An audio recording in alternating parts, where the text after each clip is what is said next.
Hey guys, I'm going to do a real quick video here showing the differences between the old 360 camera by Samsung and the new 360 camera by Samsung. This is the 2016 model over here. That's the 2017 model. Just picked it up. The big key difference, this thing can do a live stream to YouTube and Facebook. This one cannot. This one here can connect to Google Street View, where this one here cannot. That's one of the big ones. But let's go right in here for a second and open up the camera. So we're going to open up the new one first. I'm going to show you a couple things in the menu system. So if we go into the photo mode for starters, and we look, and you see here photo size, it can do 50 megapixel. That's it. That's the highest resolution that it does as a camera. Same with the single lens. Single lens is a 3 megapixel picture. You got your timer, you got your ISO settings, 400, 800, 1600. We're going to leave it at 800 for the moment. Sharpness, location tags. If we go into, sorry guys, let's go into the video mode.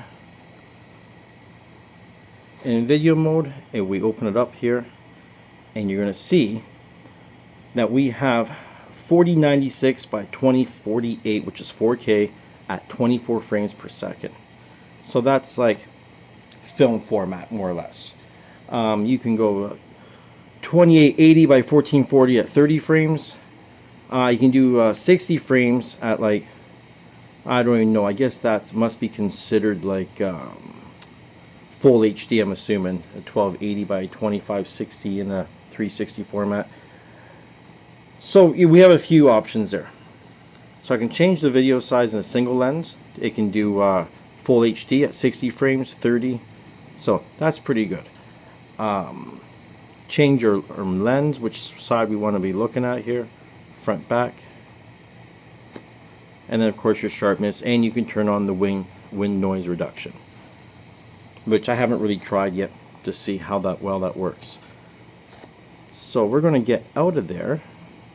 Going to go in here, connect to a new camera. Let's make sure this guy's still on. It is. It shows you we're connected to this one and we want to connect to that one. So it's pretty easy to switch between the two from the app, which is kind of nice. There's no messing around there. And go into the camera.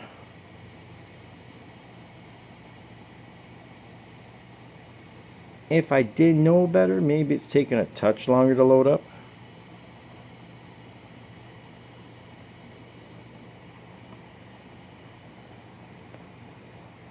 Taking quite a bit longer to load up. That's not usual. I don't know why it's doing that.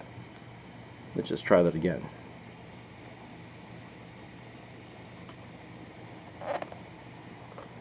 I think maybe it's because I was still trying to get into Google Street View with this camera. So let's just turn it back on here.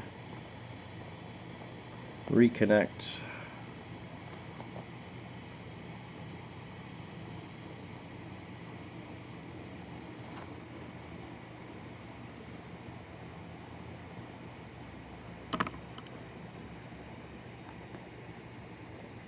And we are connected to the wrong one. Let's try that again.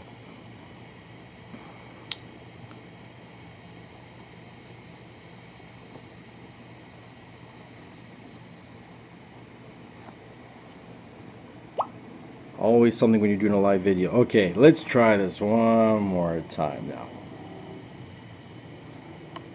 Okay, so here, once again, it didn't connect to the right one. Let's go back again. Take that one out of the equation here. Connect to a new gear. It says we're connected to that one. We're going to connect to that one. Now we shall try this one more time. And there we are. Okay, so now we're connected to that one finally. Sorry for the delays there. Right off the bat, you're going to notice we don't have the same video size resolutions here. You know what? Let me jump out for a second. Let's start back over with the photos. So that's where this thing beats this one all day long. You've got, sorry, let's bring it back in. This thing's way better than this when it comes to the fact I can do 30 megapixel. So if you just want to take photos, this is the one, you know what I mean? Timer, ISO sensitivity, once again, this is where this shows that this is more of a camera, this is more of a video camera, because I can go right up to 64, 32, 16, like you have 2 extra ISO settings right there. Now, cranking those ISO settings up is going to create a lot of noise in the picture, that's for sure. So, depending on how you're going to use your 360 photo, in, for instance, a Google Cardboard VR kind of headset system, it's going to be just garbage. It's going to look ridiculous. Too much pixelation. So, but if you're just going to like use your 360, watch it look on your phone, it's going to be good enough. It'll look passable. Change up mode, go back to the video. If you look here, like I said, this is where things aren't as good, you know what I mean? It can't do 4K video, it's just under 4K. It's not doing 24 frames per second. So I haven't had an opportunity to really record a lot of video yet. Just got the camera, been playing more with the live stream aspect of it, and that's where things kind of come in. This camera here can do the live stream to Facebook and to YouTube. So for me, that might be an option that's going to be a little better than this for business purposes and the things I'd like to do. But like I said, it's a real tough call of which camera is the better camera, because they both are a little bit different. You know, for video, this is definitely the camera. Live stream, doing video has more options. If you're just straight, you want to take 360 photos, I still think the old one's probably the better camera based on the fact that it's double the megapixels. It's as simple as that. You know, you start getting to putting the headsets on, looking at a VR picture, those extra pixels make a difference. I probably will do a couple side-by-side comparisons on the photos and put them up somewhere so you guys can kind of see if there's any differences, because you know what? If it's a different sensor, sometimes megapixels don't mean a damn thing. As we can see with how Samsung had higher megapixel cameras in their phones, and as they've been getting newer, they've dropped the megapixels, but they say they have a better sensor. Anyways, guys, that is it.